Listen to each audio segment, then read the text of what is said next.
சரவணபவ. உருவாய் அருவாய் உளதாய் இலதாய் மறுவாய் மலராய் மணியாய் ஒளியாய் கருவாய் உயிராய் கதியாய் விதியாய் குருவாய் வருவாய் அருள்வாய் குகனே. அன்பர்கள் அனைவருக்கும் வணக்கம். நான் ஆதித்ய சௌர்ணலட்சுமி பேசுகிறேன். இந்த பதிவு மிகச் சிறப்பான பதிவு. 2025 புது வருடத்திற்கான பலன்களை காணவிருக்கிறோம். ஆங்கில புத்தாண்டு பலன்கள். இந்த ஒரு வருடம் 12 ராசிக்காரர்களும் எப்படிப்பட்ட பலன்களை நம்ம பெற்றுக்கொள்ளலாம் அப்படின்னு கோள்களின் கோச்சார நகர்வை வைத்து நம்ம அறிய போகிறோம். ஏன்னா போன வருடம்லாம் நிறைய ஸ்ட்ரகிள்ஸ் தான். 12 ராசியில் எந்த ராசி நல்லா இருந்தோமா, எல்லாருக்குமே சந்திக்க முடியாத எதிர்பாராத திருப்பங்கள் மாற்றங்கள். ஏன்னா நம்மளுக்கு வருடத்துடைய கூட்டுத்தொகையும் பார்த்தீங்கன்னா 8 வரும். இந்த பக்கம் தமிழ் மாதத்துலேயும் குரோதி வருடம். நிறைய இந்த ஸ்கேமு ஏமாத்து விஷயங்கள், ஃபோனில் நிறைய ஏமாத்து விஷயங்கள், நிறைய பேர் பணத்தை ஏமாந்துறது, நிறைய சொந்தங்களை எழுந்தது, நிறைய கடன் பிரச்சனை, உறவுகள் பிரச்சனை, இப்படின்னு பலவித பிரச்சனைகளை சந்தித்து கடந்து வந்து கொண்டிருக்கிறோம். எப்போ 31 வரைக்குமே நம்மளுக்கு கோள்களுடைய சஞ்சார நிலை உலகளாவிய ஜோதிடத்தில் நம்ம முண்டேன் அஸ்ட்ராலஜி சொல்லுவோம் இல்லையா, உலகியல் ஜோதிடத்தில் பிரச்சனைகள் இருந்து கொண்டு தான் இருக்கும், கிரகங்கள் நகர்ந்து கொண்டு தான் இருக்கும். நம்ம தான் நம்ம வாழ்க்கையை மாற்றிக்கணும். அப்போ இந்த வருடத்தை நம்ம எப்படி எடுத்துகிட்டு போக போகிறோம் அப்படின்னும்போது 12 ராசிக்காரர்களுக்கும் ஒரு தாரக மந்திரம் இருக்குது. அதை தயவு செய்து எல்லாருமே காலையில் படுக்கையை விட்டு எழுந்த உடனே 2 கையை தேய்ச்சி அப்படியே கண்ணில் ஒத்திட்டு முதல்ல நம்ம சொல்ல வேண்டியது, நம்ம லெஃப்ட் ஹேண்ட் பழக்கம் இருக்கிறவங்கெல்லாம் அதை லெஃப்ட் ஹேண்டை நம்ம நெஞ்சில் வச்சுட்டு ரைட் ஹேண்டை மேலே தூக்கிடணும். அதே போல் ரைட் ஹேண்டு பழக்கம் இருக்குது அப்படின்னு சொன்னீங்கன்னா ரைட் ஹேண்டை நெஞ்சில் வச்சுட்டு லெஃப்ட் ஹேண்டை மேலே தூக்கிடணும். என்ன சொல்லணும்? அப்துல் கலாம் ஐயாவின் பொன்மொழிகளே தான் நம்ம சொல்ல போகிறோம். I am the best, I can do it, God is always with me, I am a winner, today is my day. இந்த பொன்மொழிகளை டெய்லியே எழுந்த உடனே சொல்லணும். ஏன்னா இந்த வருடம் பார்த்தீங்கன்னா மேஜர் மாற்றங்கள்லாம் இருக்குது.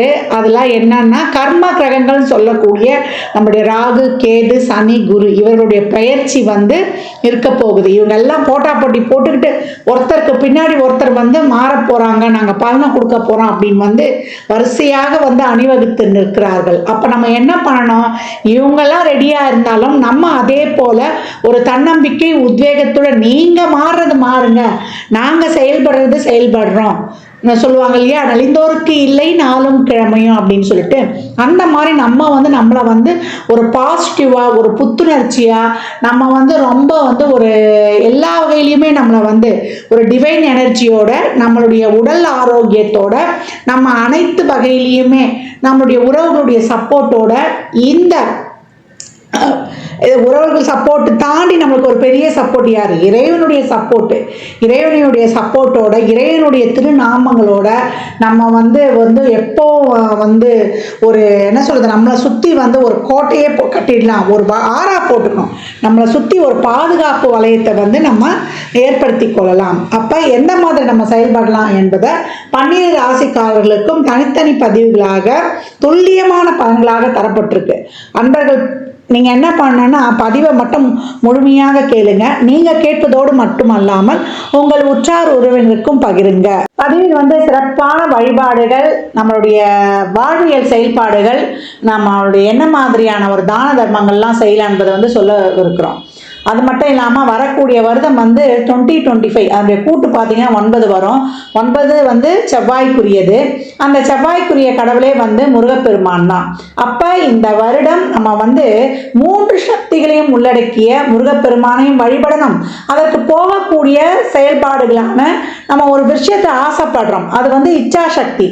அந்த விஷயத்துக்கு செய்யக்கூடிய மூலப்பொருட்கள் எல்லாம் கிரியாசக்தி. அதை தாண்டி அந்த விஷயத்தை இந்த நேரத்தில் தான் இப்படி தான் செய்யக்கூடிய அந்த செயல்படுத்தக்கூடிய ஒரு ஞானத்தை தரக்கூடியது தான் ஞானசக்தி. இது 3ம் முருகனத்தில் இருக்கிறது. இச்சாசக்தியாக நம்மளுக்கு வள்ளியும், கிரியாசக்தியாக தேவானையும், ஞானசக்தியாக அவர் கையில் இருக்கக்கூடிய வேல். அப்போ ஐயனையும் சரணடைந்து நம்ம உழைக்கிறதுக்கு ஊக்கமாக அனைத்து வகையும் நான் ஏற்கனவே சொன்ன மாதிரி தான் சிறப்பாக செயல்படும் பொழுது இந்த 25 என்ன மாதிரியான மிகப்பெரிய டிரான்ஸ்ஃபர்மேஷன் எல்லாம் நம்ம வந்து பார்த்தா கூட, ஏன்னா கால சக்கரத்தின் ஒரிஜினல் 1-8 செவ்வாய் தான். அப்போ செவ்வாய் தசையோ புத்தியோ அந்தரமோ நடக்குது, இல்லை நம்மளுக்கு வந்து ஒரு 8ஆம் இடத்துல இருந்து ஒரு தசை நடத்துது, 6ஆம் இடத்துல இருந்து ஒரு தசை நடத்துது, இல்லை 12ஆம் இடத்துல இருந்து ஒரு தசை நடத்துனாலும் கவலையே கிடையாது. எங்கேருந்து எது நடத்தினாலுமே நம்ம இந்த காலகட்டம் 12 ராசிகளை யாருக்கு நல்லா இருக்கு யாருக்கு நல்லா இல்லை இதெல்லாம் வந்து அவங்க சுய ஜாதகத்தையும் நம்ம வந்து இணைத்து சொல்லும் பொழுது இன்னும் வந்து நம்ம சிறப்பாக இருக்கும். நம்ம அதை வந்து ஆய்வு பண்ணி சொல்லும் பொழுது பொதுவான பாயிண்டில் வந்து எந்தெந்த ராசிக்கு வந்து நமக்கு நல்லா இருக்கு நம்ம போகலாம், எந்தெந்த ராசி வந்து கொஞ்சம் கவனமாக இருக்கணும் என்பதையெல்லாம் நம்ம வந்து இதோடு ஒப்பிட்டு பார்க்கும்போது ரொம்ப அருமையாகவே இருக்கும். பதிவை மட்டும் நீங்கள் வந்து முழுமையாக நீங்கள் வந்து பொறுமையாக கேட்கணும், அதை தான் வந்து நீங்கள் செய்யணும். இதுதான் வந்து உங்களுக்கு வலியுறுத்தப்படுகிறது. அனைவருக்கும் என் உளம் கனிந்த ஆங்கில புத்தாண்டு நல்வாழ்த்துக்கள். அனைவருக்கும் வாழ்வில் எல்லா நலங்களும் வளங்களும் நிறைவாக விரைவாக பெற்றிட எல்லாம் வல்ல முருகப்பெருமானையும் என் வாராயி அன்னையையும் அண்ணாமலையானையும் பிரார்த்தனை செய்து கொள்கிறேன். இறை அருளால் அனைத்தும் அனைவருக்கும் நிறைவாகட்டும். மேஷ ராசி மேஷ லக்னத்திற்கான புது வருட பலன்களை காணவிருக்கிறோம். மேஷ ராசி எதுலேயுமே வந்து கெட் செட் கோ அவே அப்படின்னு சொல்லக்கூடியவர்கள் அப்படின்னு வந்து சொல்லலாம். ஏன்னா இவங்க வந்து ஒரு கோலை வந்து நிர்ணயிப்பார்கள், அதில் வந்து செயலாற்றுவார்கள், அச்சீவ் பண்ணக்கூடியவர்கள். மேஷத்திற்கு இந்த வருடம் வந்து ஏற்கனவே நான் உங்களுக்கு வந்து அப்துல் கலாமுடைய பொன்மொழிகளை சொல்லியிருக்கிறேன். அதை தாண்டி 3 விஷயங்களை எப்போவுமே ஞாபகம் வச்சுக்கணும். ஐ can do it, living to giving, gratitude is attitude. இந்த 3ஐயும் நீங்கள் ஃபாலோ பண்ணிட்டீங்கன்னா இந்த 25 மட்டும் கிடையாது, உங்கள் லைஃப் லாங் வந்து நீங்கள் வந்து சிறப்பாக இருக்கலாம். ஏன்னா காலச்சக்கரத்தின் துவக்கக்காரர்கள் நீங்கள் தான், முதல் வீடு நீங்கள் தான். அப்போ உங்களுக்கு எல்லா கிரகமும் வந்து ஆஸ் யூஷுவலாக எப்போ வந்து நகர்ந்தாலுமே உங்கள் தன்மையிலிருந்து தான் அவங்கெல்லாம் வந்து செயல்பட போகிறாங்க. அப்படி இருக்கிற பட்சத்தில் மேஷத்துக்கு இந்த வருடம் வந்து ரொம்ப சிறப்பு. எப்போ சிறப்பு அப்படின்னு கேட்கும்பொழுது பொறுமை, நிதானம், பணிவு, பண்பு, அதே போல் ஒரு அசாத்திய துணிச்சல், தைரியத்துடன் நீங்கள் வந்து நம்ம ஜென்யூனாக எல்லா விஷயத்துலையும் உழைக்க முற்படும் பொழுது மேஷத்துக்கு அருமை. இந்த வருடம் கோள்கள் பார்த்தீங்கன்னா கர்ம கிரகங்கள் மொத்தம் டிரான்சிட் பண்ண போகிறாங்க. நீங்கள் கண்டு அஞ்சுவது எதை பற்றினா ஏழரை சனியை பற்றி தான். ஏழரை சனியை பற்றி நீங்கள் வந்து கவலையே வந்து படவே வேண்டாம். எப்போ நீங்கள் வந்து ஆட்டிடியூடாக இருக்கிறீங்களோ அதே போல் வந்து நீங்கள் வந்து ஒரு கிராட்டிடியூடாக இருக்கிறீங்களோ அதே போல் நீங்கள் வந்து ஒரு பொறுப்புணர்வாக இருக்கிறீங்களோ ஒரு ஊக்கமோடு செயல்படுறீங்களோ உங்களுக்கு ஏழரை சனி ஒன்றுமே செய்யாது. ஏன்னா நீங்கள் வந்து ஒரு 25 வயதுக்குள்ளே இருக்கிறீங்கன்னா இந்த வருடத்தில் இப்போ ஒரு சின்ன குழந்தைங்க ஒரு 11 வயசுக்குள்ளே இருக்கிறாங்கன்னா ஏதாவது ஒரு சளிகிளி, ஒரு ஸ்கூல் போக முடியாமல் ஒரு ஒரு ஒழுங்காக உட்காந்து படிக்காது, ஒரு அடம் பிடிக்கிறது, இப்படி எல்லாமே இருக்கும். அப்போ நம்ம ஒரு இளைஞர்களாக இருக்கிறோம், ஒரு 10th +2 இதெல்லாம் படிக்கிறோன்னா கொஞ்சம் மந்ததன்மை வந்துடும், ஒரு அசால்ட் வந்துடும், படிச்சுக்கலாம் அப்படின்னு நாளை கடத்துருவீங்க. இதெல்லாம் செய்யக்கூடாது. நல்லா வந்து நீங்கள் வந்து படிக்கிறதுல நல்லா ஆர்வத்தை காட்டணும். அதே போல் ஒரு இளைஞர்களாக இருக்கிறோம், ஒரு இப்போ படித்து முடிச்சுட்டு வந்த கையோட ஒரு வேலைக்கு போயிடணும். ஐயோ நான் எதிர்பார்த்த வேலை கிடைக்கல அப்படின்னு சொல்லிட்டு மட்டும் நீங்கள் இந்த வருடத்தை தவற விட்டீங்கன்னா அதற்கப்புறம் உங்களுக்கு வேலை கிடைக்கிறது அரிது. உங்களுக்கு வேலைக்கு போகணுன்ற அந்த எண்ணம் சிந்தனை வரவே வராது. உத்தியோகம் புருஷ லட்சணம் அப்படின்னு வந்து சொல்லுவாங்க. ஆனால் இப்போ ஆண்கள் மட்டும் இல்லை, பெண்களும் வந்து வேலைக்கு செல்லக்கூடிய ஒரு காலத்தின் கட்டாயம். ஏன்னா இப்போ பொண்ணு பார்க்கும்போதே பொண்ணு என்ன வேலை பார்க்குது, பொண்ணு எவ்வளோ சம்பாதிக்குது, இந்த கேள்வி தான் இப்போ வந்து நிறைய நிலவுது. அப்போ நம்ம இருக்கிறோம் இந்த காலகட்டம் ஒரு 25 வயதுக்குள்ள அப்படின்னா நம்ம அழகாக வந்து நம்ம பிளான் பண்ணிக்க வேண்டியது, சிறப்பாக எல்லா விஷயத்துலையும் வந்து நம்ம செயல்பட்டு கொண்டு வேண்டியது. ஒரு வேலை செய்கிறோம், வேலை செய்கிற இடத்துல வந்து அந்த வேலை பிடிக்கலனா கூட அந்த வேலையை வந்து நம்ம பிடிச்ச மாதிரி மாற்றிக்கணும். ஒரு தொழிலில் வெற்றி பெறணும்னா 2 வழி தான். நம்ம பிடிச்ச வேலைக்கு போகணும், இல்லையா கிடைச்ச வேலையை பிடிச்சதாக்கிக்கணும். நான் ஏற்கனவே சொல்லியிருப்பேன், சனியனம் காரகத்தை ஆக்டிவேட் பண்ணுங்க. என் பதிவுகளை பார்த்தவங்களுக்கு நிறைய பேருக்கு தெரியும். கிடைச்ச வேலைக்கு போயிட்டு அந்த அங்கேருந்து நீங்கள் வந்து ஜாப் வந்து நீங்கள் தாராளமாக மாற்றிக்கொள்ளலாம். இந்த காலகட்டம் வந்து உங்களை வந்து ஒரு சோம்பேறித்தனமாலாம் இருந்துட்டிங்கன்னா உங்களை செம்மையாக முடக்கி போட்டுடும். அப்போ என்ன பண்ணணும் அப்படின்னீங்கன்னா நிறைய தடைகளை கொடுப்பாரு. நீங்கள் போகிறதுக்கான தடைகள்லாம் உடச்சிட்டு நீங்கள் வந்து சிறப்பாக செயல்படும் பொழுது உங்களுக்கான வந்து ஒரு சிறப்பான ஒரு ஹெல்த்தில் இருந்து வெல்த்தில் இருந்து உங்களுக்கு நல்ல ரிலேஷன்ஷிப்ல இருந்து இதெல்லாம் கிடைக்கும். ஒருத்தர் ஒரு லைஃப்பை சிறப்பாக லீட் பண்ணோன்னா ஃபஸ்ட்டு நல்ல ஒரு ரிலேஷன்ஷிப்பு, அதற்கப்புறம் வந்து ஹெல்த்து, அதுக்கப்புறம் இது ரெண்டும் சிறப்பாக இருக்கும்போது நம்மளுக்கு வெல்த் ரொம்ப அருமையாக வந்துடும். மேஷ ராசி மேஷ லக்னக்காரர்கள் தொழிலில் நல்லா சிறப்பாக இருங்க. முதலீடு போட்டுலாம் இந்த வந்து தொழில் ஆரம்பிக்கக்கூடாது. உங்கள் உடல் உழைப்பு தான் இங்கே வந்து கிரகம் எதிர்பார்க்குது. முதலீடை போட்டிங்கன்னா அது விரயம் ஆகிடும், உடல் ஆரோக்கியமாக இருந்துடும். உடல் உழைப்பை போட்டால் தான் உங்களுக்கு இந்த காலகட்டம் நல்ல பலன்கள் கிடைக்கும். ஒரு வேலை மாற்றல் கிடைக்குது, ஒரு வேலைக்கு ரொம்ப தூரம் போனோம், ஒரு வேலையில் வந்து நேரம் பார்க்காம நான் இவ்வளோ நேரம் தான் வேலை செய்வேன் அப்படின்லாம் இல்லாமல் அந்த வேலையை முடிச்சு கொடுத்துட்டு தான் வரணும். அந்த தொழிலுக்கு சின்சியாரிட்டி, நேர்மை, ஒழுக்கம் இது மூணும் வந்து இப்போ அதிகப்படியாக தேவைப்படுது. வேலையில் வந்து நல்ல மாற்றங்கள் இதெல்லாம் கிடைக்கும். நீங்கள் வந்து சரியாக சனி வந்து கொடுத்தா நம்ம ஏற்கனவே சொல்லியிருக்கோம் ஒரு பலனை வந்து நிரந்தரமாக கொடுக்கும். அதுக்கு முன்னாடி நிறைய இதற்கு இவன் தகுதியான தானா என்பதை சோதிக்கிறதுக்காக நமக்கு நிறைய தடைகள் வரும். நம்ம பொறுமையை சோதிக்கிற அளவு இருக்கும். இதையெல்லாம் கடந்து நம்ம வந்து இந்த காலகட்டத்தில் வரணும் அப்படின்னு வந்து சொல்லியாச்சு. இதே வந்து உங்களுக்கு ஒரு 45 55 வயதுக்குள்ளே இருக்கிறோம் அப்படின்றவங்களுக்குலாம் நல்ல ஒரு தொழில் வாய்ப்பு. இதுக்கெல்லாம் உழைக்கணும். நம்ம வந்து ஒரு டைம் பாக்ஸ் ஃபிக்ஸ் பண்ணிக்கொள்ளணும். இந்த டைமுக்கு இது, இந்த டைமுக்கு இது, குடும்பத்திற்கான ஒரு டைம், தொழிலுக்கான ஒரு டைம், நண்பர்களை சந்திக்க ஒரு டைம், படிக்கிறதுக்கு ஒரு டைம், இந்த டைமில் சாப்பிடணும், இந்த டைமில் கண்டிப்பாக நம்ம தூங்கணும், காலையில் ஏர்லி மார்னிங் எழுந்துக்கணும், 9 மணிக்கு முன்னாடி உங்களுடைய எல்லா வேலைகளையும் முடிச்சிடணும்.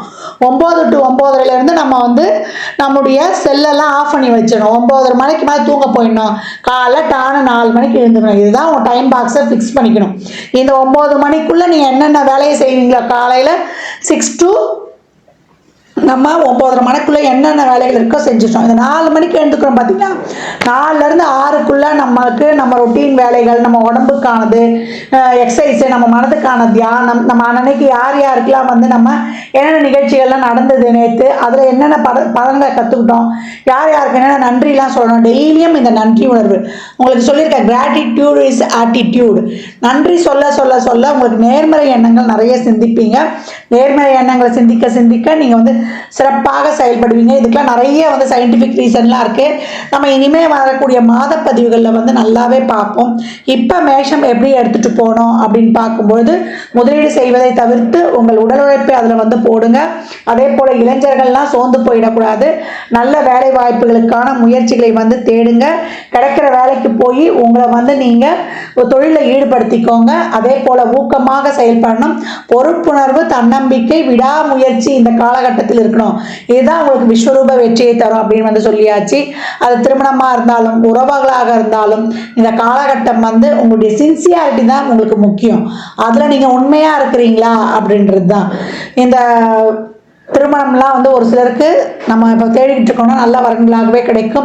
ஒரு சிலருக்கு 2வது திருமணம் கிடைக்கும். இதே இப்போ ரிலேஷன்ஷிப்பில் இருக்கணும்னா நம்ம அங்கே வந்து ஒரு உண்மையாக லவ் பண்ணுறோமா, இல்லை டைம் பாஸுக்கு லவ் பண்ணுறோமா, இல்லை ஜாலிக்கு லவ் பண்ணுறோமா, இல்லை நம்ம நிறைய வந்து இதை வந்து என்ன சொல்கிறது நேரம் பொழுதுபோக்குக்காக வந்து லவ் பண்ணுறோமா, இது இப்படிலாம் வந்து பார்க்கும். எந்த ஒரு இதுவாக இருந்தாலும் காதல், திருமணம், அதே போல் ஒரு குழந்தைங்க கிட்ட உறவு கிட்ட நம்ம எவ்வளோக்கு எவ்வளோ உண்மையாகவும் நேர்மையாக இருக்கலாம் அதெல்லாம் நம்மளுக்கு வந்து தங்கி இருக்கும் அப்படின்னு வந்து சொல்லலாம். ரிலேஷன்ஷிப்பில் இருக்கிறவங்களாம் நிறைய விட்டு கொடுத்துட்டு போயிடுங்க. எவ்வளோக்கு எவ்வளோ விட்டு கொடுக்குறீங்களோ உங்களுக்கு நல்லா சிறப்பாகவே இருக்கும். பெரியவர்களுடைய ஆசையுடன் இந்த காலகட்டம் திருமணம்லாம் நடக்கும். உங்களுடைய திட்டமிடல், உங்களுடைய சிந்தனை, உங்களுக்கு வந்து எண்ணங்கள், உங்கள் செயல்பாடுகள் எல்லாமே வந்து பாசிட்டிவ் திங்கிங்காக இருக்கணும். எதிர்மறையாலாம் திங்கிங் பண்ணிங்கன்னா அதுதான் உங்களுக்கு வந்து இந்த காலகட்டம் ஏற்படும். கடன் சார்ந்த விஷயங்களில் கவனமாக இருக்கணும். தேவையில்லாத கடன்லாம் வாங்கக்கூடாது. இப்போ இதே வந்து நீங்கள் ஒரு 55 வயதுக்குள்ளே இருக்கிறீங்கன்னா உங்களுக்கு நல்ல வீடு, வண்டி, வாகனம் அமைப்பு இதெல்லாம் ரொம்ப அருமையாகவே இருக்கும். உடல் ஆரோக்கியத்தில் என்றைக்குமே வந்து கவனமாக இருக்கணும். எதிரிகள் எங்கே இருந்தாலும் அவங்க பாட்டு இருந்துட்டு போகணும். நம்ம வந்து உங்களுடைய அதிபதியே செவ்வாய் தான். அவருக்குரியவர் யாரும் முருகர் தான். பகைவருக்கும் அருளும் பண்பாளன். ஒருத்தங்க உங்களுக்கு கெட்டது செய்தால் அதை கடகளவு பாருங்க. நன்மை செய்தால் பெரிதளவு பாருங்க. அப்போ நம்ம ஒருத்தர்கிட்ட ஒரு உறவுல பிரச்சனை வருதுன்னா நம்ம அங்கே என்ன இருக்குது, அன்பும் நன்றியுணர்வும் கம்மியாகும் பொழுது எந்த ஒரு விஷயத்துக்கும் இந்த காலகட்டம் நன்றியுணர்வு அதிகமாகவே இருக்கணும் அப்படின்னு சொல்லியாச்சு. நிறைய உழைப்பை போடுங்க. என்னைக்கும் உங்கள் சிந்தனை தெளிவோடு செயல்படும் பொழுது உங்களுக்கு ரொம்ப சிறப்பாக இருக்கும். சமூகத்தில் பேர் புகழ் அங்கீகாரம் நல்ல பொருட்சேர்க்கை இதற்கெல்லாம் மற்ற கிரகங்கள் கர்ம கிரகங்கள் ராகு கேது குரு எல்லாமே உங்களுக்கு ரொம்ப சிறப்பாக கொடுத்துட்றாங்க. நல்ல பதவி உயர்வு தொழில் உயர்வு இதெல்லாமே நல்லா இருக்கும். உங்கள் சிந்தனை உங்கள் செயலாக்க இதெல்லாம் எப்படி இருக்குதுன்னா அதெல்லாம் ஒரு நல்ல ஒரு நிலையை நோக்கி போச்சுன்னா உங்களுக்கு நல்ல ஒரு ஊரறியக்கூடிய ஒரு பேர் புகழ் கிடைக்க போகுது. அது நல்ல வழியிலையா இல்லை சாதகம் இல்லாத வழியா என்பதெல்லாம் நீங்கள் தான் முயற்சி பண்ணி அது உங்கள் முயற்சிகள் சொல்லும் அப்படின்னு சொல்லலாம். உங்களை தனிமைப்படுத்தி கொள்ளாமல் உழைங்க. நல்லா இதே ஒரு 55 வயதுக்கு மேலே இருக்கிறவங்களுக்கு உங்கள் உடல் ஆரோக்கியத்தில் ரொம்ப கவனமாக இருக்கணும். அதே போல் குடும்பத்தில் இது நாள் வரைக்கும் நீங்கள் ஒரு கல்யாணம் பண்ணி குழந்தை பெற்று நல்ல உறவுகள்கிட்ட பழகி இந்த காலகட்டம் எது நல்லது எது கெட்டது உங்களுக்கு ஒரு உறவா அது ஒரு பொருளா ஒரு நம்மளுக்கு ஒரு ரிலேஷன்ஷிப்பா இல்லை நம்மளுக்கு ஒரு பணமா பதவியா நம்ம 4 நண்பர்களை சம்பாதித்து வச்சிருக்கிறோமே அந்த ஒரு நல்ல பழக்க வழக்கமா அப்படி எது உங்களுக்கு நீங்கள் இது வரைக்கும் சம்பாரித்து வச்சுருக்கீங்க உங்களுடைய அடையாளம் என்ன என்பதை இந்த 3வது ரவுண்டில் இருக்கிறவங்க ரொம்ப உணர்ந்து கொள்வாங்க அப்படின்னு சொல்லலாம். ஏன்னா இந்த காலகட்டம் உங்கள் கூட எது வரப்போகுது உங்களுடைய உடல் மனம் பொருள் உறவு இதெல்லாம் நீங்கள் எல்லா வகையிலையுமே ஒரு விஷயத்தை நல்லா அறிந்து ஆண்டு அனுபவித்து அது கடைசியில் உங்ககிட்ட இருந்து போகிறதையும் நீங்கள் பார்க்கக்கூடிய சூழல்லாம் உருவாகும்.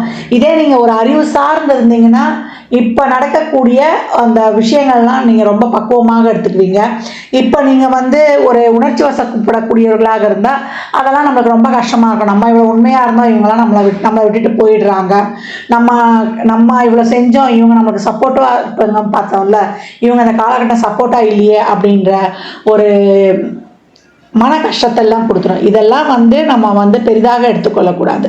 முடிந்தவரை நம்மளால் யார் யாருக்கெல்லாம் என்னென்ன உதவிகள் செய்ய முடியுமோ தாராளமாக செய்யணும். நிறைய ட்ரஸ்ட் ஈடுபாடு நீங்களாக நிறைய தர்ம காரியங்களுக்கு நம்ம 4 பேருக்கு ஒரு உதவி செய்யலாம். இந்த சுத்தம் பண்ணுவாங்களா தூய்மை பணியில் ஈடுபட்டுறவங்களுக்கு நிறைய ஆடதானம் அன்னதானம் வஸ்திரதானம் இதெல்லாம் கொடுக்கணும். ஏன்னா சனி விரயம் எனும் ஸ்தாபனத்தில் இருக்கிறாரு. அப்போ அந்த ஸ்தானத்தில் அப்போ நம்ம என்ன பண்ணணும், நம்ம கிட்டேருந்து ஒரு பொருள் போகுது அது நம்ம கஷ்டப்பட்டு நம்ம கையை விட்டு ஒரு நோய் நொடிக்கோ இல்லை அது எங்கேயாவது கொடுத்து ஏமாந்து இழக்கிறதோ அந்த மாதிரிலாம் இல்லாமல் நம்மளே ஒரு ஆன்மீக பணிகளுக்கு இல்லை கஷ்டப்படுறவங்களுக்கு உண்மையாக இருக்கக்கூடியவங்களுக்குலாம் நம்ம கொடுக்கும்பொழுது இது நம்மளுக்கு ரொம்ப ஒரு மனசுக்கு சந்தோஷமாக இருக்கும். நம்ம மகிழ்வித்து பிறரை மகிழ்வித்து மகிழும் போது அதில் கிடைக்கக்கூடிய ஆனந்தம் ரொம்ப சிறப்பாகவே இருக்கும்னு சொல்லலாம். ஆக மொத்தத்தில் இந்த வருடம் மேஷத்திற்கு ரொம்ப அருமையான வருடம். என்ன பண்ணணும்னா பொறுப்புணர்வோடு உங்களை நீங்கள் உணர்ந்து ஒவ்வொரு செயலியும் அது திருமண விஷயமா இருந்தாலும் இல்லை உறவுகள் விஷயமா இருந்தாலும் இல்லை ஒரு வேலை செய்கிறோம் அப்படி இருந்தாலும் எல்லா விஷயங்கள்லையும் உங்கள் பொறுப்புணர்வை அறிந்து கொள்ளணும். குழந்தை பாக்கியெல்லாம் ரொம்ப சிறப்பாக கிடைக்கும். ஒரு சிலர் மருத்துவம்லாம் பண்ணி அதெல்லாம் எங்களுக்கு கை கொடுக்கலன்றவங்களுக்குலாம் இந்த காலகட்டம் நல்ல அருமையாகவே கை கொடுக்கும் அப்படின்னு சொல்லலாம். மேஷம் இந்த மாதம் எப்பயும் சொல்கிற மாதிரி தான் நீங்கள் உங்களுடைய டார்கெட்டை ஃபிக்ஸ் பண்ணி நீங்கள் கெட் செட் கோ அவே எப்போ ஒரு லீடு ஒரு தலைமை பண்பு உங்ககிட்ட இருக்கும். அந்த தலைமை பண்பை தாராளமாக நீங்கள் ஆக்டிவேஷன் பண்ணிக்கலாம். ஏன்னா குருவும் உங்களுக்கு 7, 9, 11 என்ற இடங்கள்லாம் பார்த்து ரொம்ப சிறப்பாக பண்ண போகிறாரு. ராகுவும் 11ஆம் இடத்துக்குலாம் வந்துடுவார். அடுத்த கிரகநகர்கள் நல்லா இருக்கும். சனீஸ்வர பகவான் மட்டும் 12. அப்போ என்ன பண்ணணும், உங்கள் உடல் உழைப்பு அதிகமாக இருக்கும்பொழுது உங்களுக்கு தனமும் நல்லா வந்துடும், குடும்பஸ்தானமும் நல்லா சிறப்பாக இருக்கும். குடும்பத்து மேலாம் இன்னும் உங்களுடைய கேர் இன்னும் ஜாஸ்தியாக இருக்கணும். அதே போல் நல்ல ஒரு ரொட்டீன் லைஃப்பில் ஒரு ட்ரஸ்ட்டு ஈடுபாடு சர்வீஸில் பப்ளிக் சர்வீஸில் ரொம்ப ஈடுபாடோடு நீங்கள் நல்லா செயல்படுங்க. அதே போல் நிறைய தான தர்மங்களை தாராளமாக பண்ணுங்கள். தந்தையுடைய உடல்நிலையில் ரொம்ப கவனம் எடுத்துக்கோங்க. தந்தையுடையான உறவுகளில் ரொம்ப சுமூகமாக போங்க. இப்போ நம்ம சனீஸ்வர பகவான் நம்ம கர்ம கிரகம்னு சொல்கிறோம். நம்ம டெய்லியும் செய்யக்கூடிய வேலையும் அவர் தான். நம்ம உள்ளங்களில் வந்து ஒரு கர்ம காரியங்கள் நடக்கக்கூடிய ஸ்தானம் அதுதான். அதான் அப்பா கிட்டலாம் ரொம்ப வந்து இந்த காலகட்ட ஆர்கியூமெண்ட்லாம் வைத்து கொள்ளாதீர்கள். அவருக்கு தேவையானதெல்லாம் மனநிறைவாக செய்து கொடுங்க. பித்ரு சாபம் பித்ரு தோஷம்லாம் இறக்கும் தருவாயில் அந்த பெரியவங்களை வந்து நம்ம சரியாக கவனிக்காமல் போகிறதுனால தான் அந்த பித்ரு தோஷம் சாபம்லாம் வருது. அதான் வயதான தாய் தந்தையர் அவங்க அந்த மாதிரி தான் கொஞ்சம் ஸ்ட்ரிக்டாக இருப்பாங்க. அவங்கக்கிட்ட வந்து நம்ம நெளிவு சுழிவாக கடந்து வந்துடணும். அதுதான் வந்து நமக்கு இந்த காலகட்டத்தில் ரொம்ப கவனமாக இருக்கணும். ஆக மொத்தத்தில் மேஷத்திற்கு நீங்கள் எந்த வயதில் இருந்தாலுமே இந்த காலகட்டம் உங்களுக்கு ரொம்ப பொறுமை, நிதானம், தன்னம்பிக்கை, இது இப்பயே நடந்துடணும், இப்பயே நம்மளுக்கு கிடச்சிடணும் அப்படின்ற இந்த அறிகுறியெல்லாம் வச்சுக்காகுறீங்க. பொறுமையாக உங்களுடைய எஃபர்ட்டை போட்டுருங்க.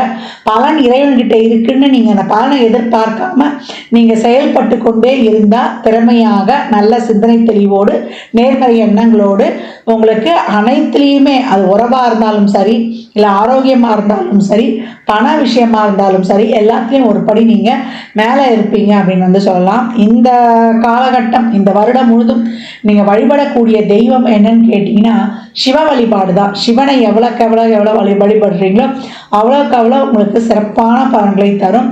நீங்கள் வணங்க வேண்டியது என்ன அப்படின்னு கேட்டிங்கன்னா, உங்களுக்கு திருக்கொள்ளிக்காடில் இருக்கக்கூடிய சனீஸ்வர பகவானையும், குச்சனூர் சனீஸ்வர பகவானையும், திருநள்ளாறு சனீஸ்வர பகவான், இந்த மூவரையும் எப்பெல்லாம் நேரம் கிடைக்குதோ அப்போ வந்து நீங்கள் போய் சென்று வழிபடுவது ரொம்ப சிறப்பு. அப்படி இல்லை எங்களுக்கு போக முடியலன்னா அருகில் இருக்கக்கூடிய சிவ ஆலயங்களுக்கு சென்று வழிபடுவது.